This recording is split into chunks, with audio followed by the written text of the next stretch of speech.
Assalamualaikum warahmatullahi wabarakatuh. Perkenalkan, nama saya Firman Pratama, NIM H201600454 dari Program Studi Teknologi Rekayasa Perangkat Lunak.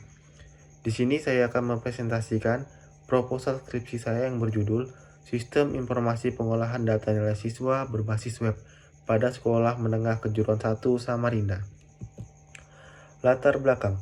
Perkembangan teknologi pada era globalisasi ini telah berkembang pesat dan dapat dilihat dari pemakaian sistem informasi penilaian berupa portal di sekolah-sekolah untuk mempermudah pengaksesan informasi penilaian sampai ke semua siswa.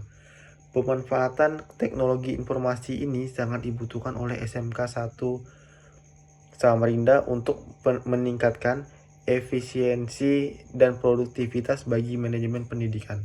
Oleh karena itu, perlu adanya sistem informasi berbasis web untuk mengolah data-data tersebut, sehingga dengan adanya sistem informasi ini, guru mata pelajaran tidak perlu menyerahkan nilai siswa kepada wali kelas.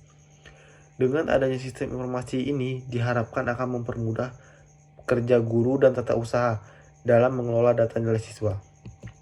Adapun rumusan masalahnya yaitu berdasarkan latar belakang yang telah dijelaskan sebelumnya, maka rumusan masalahnya ialah bagaimana cara membuat sebuah sistem aplikasi informasi pengolahan data nilai siswa berbasis web pada Sekolah Menengah Kejuruan 1 Samarinda. Adapun batasan masalahnya yaitu agar penelitian ini dapat terarah maka ditetapkan batasan-batasan terhadap masalah yang diteliti. Adapun beberapa hal dalam penelitian tugas akhir ini antara lain: 1. Aplikasi dibuat untuk mengolah data nilai siswa. 2. Aplikasi website ini dibuat dengan bahasa pemrograman PHP dan MySQL. Tujuan penelitian dan hasil yang diharapkan. Penulis mengangkat topik penelitian ini adalah bertujuan untuk membantu pihak sekolah mengolah data siswa Sekolah Menengah Kejuruan 1 Samarinda melalui sebuah aplikasi berbasis web, dan diharapkan aplikasi ini dapat memberikan kemudahan pihak sekolah dan memberikan data-data yang efektif dan efisien yang berkaitan dengan siswa Sekolah Menengah Kejuruan 1 Samarinda. Tinjauan pustaka. Yang pertama, Billy Ishak Soneng 2017. Judul: Membangun aplikasi pengolahan data nilai berbasis web pada SMK Negeri 15 Samarinda. Keterangan: mempermudah siswa dan siswi untuk melihat data nilai siswa yang telah diinput oleh guru di sekolah. 2. Erwin Edi Budiman Ummul Khairoh 2019. Judul: Sistem Informasi SMA Al-Khairiyah Samarinda berbasis web. Keterangan: mempermudah siswa untuk pengunjung dan mendapatkan informasi sekolah dalam bentuk unduhan file. 3. Hairul Roh 2016. Sistem Informasi Akademik berbasis web pada SMK Farmasi Tenggarong. Keterangan: memberikan informasi laporan nilai siswa secara online berbasis sehingga membantu kecepatan kualitas membangun sebuah sistem akademik berbasis web. 4. Rifki Abdillah, Ita Aprianti, Irwan Ukas 2016. Sistem Informasi Pengolahan Data Siswa berbasis web pada Sekolah Menengah Kejuruan Negeri 4. Keterangan: penelitian ini dilakukan bertujuan menghasilkan sebuah sistem informasi yang dapat memudahkan dan mengoptimalkan dalam proses pengolahan data nilai siswa. Kita masuk ke rancangan sistem. Penulis proposal ini menggunakan metode SDLC, yaitu System Development Life Cycle. Dalam perancangan sistem yang digunakan untuk menggambarkan beberapa tahapan dalam proses pengembangan. Kita bisa lihat gambar di bawah ini, yaitu yang ada di bawah ini. Sistem informasi pengolahan data nilai siswa. Yang pertama, kita membutuhkan kebutuhan sistem.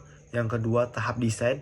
Yang ketiga, tahap konstruksi. Yang keempat, tahap implementasi. Yang kelima, tahap testing. Yang keenam, tahap perbaikan. Masuk yang pertama, itu tahap analisis kebutuhan sistem. Ada 4 macam tahap analisis kebutuhan sistem, terbagi menjadi 4, yaitu analisis sistem, kegiatan wawancara dan survei sistem, analisis terstruktur, dan identifikasi masalah. Tahapan analisis kebutuhan sistem.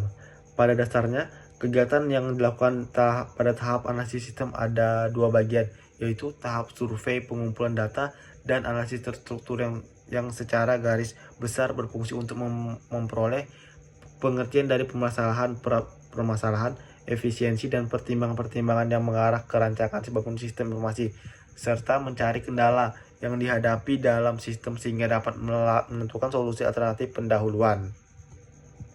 Yang B, kegiatan wawancara dan survei sistem. Kegiatan pada tahap survei pengumpulan data ini adalah mengumpulkan informasi dan data selengkap-lengkapnya. Selain melaksanakan survei untuk pengumpulan data dan informasi, dilakukan pula proses wawancara. Yang C, analisis terstruktur.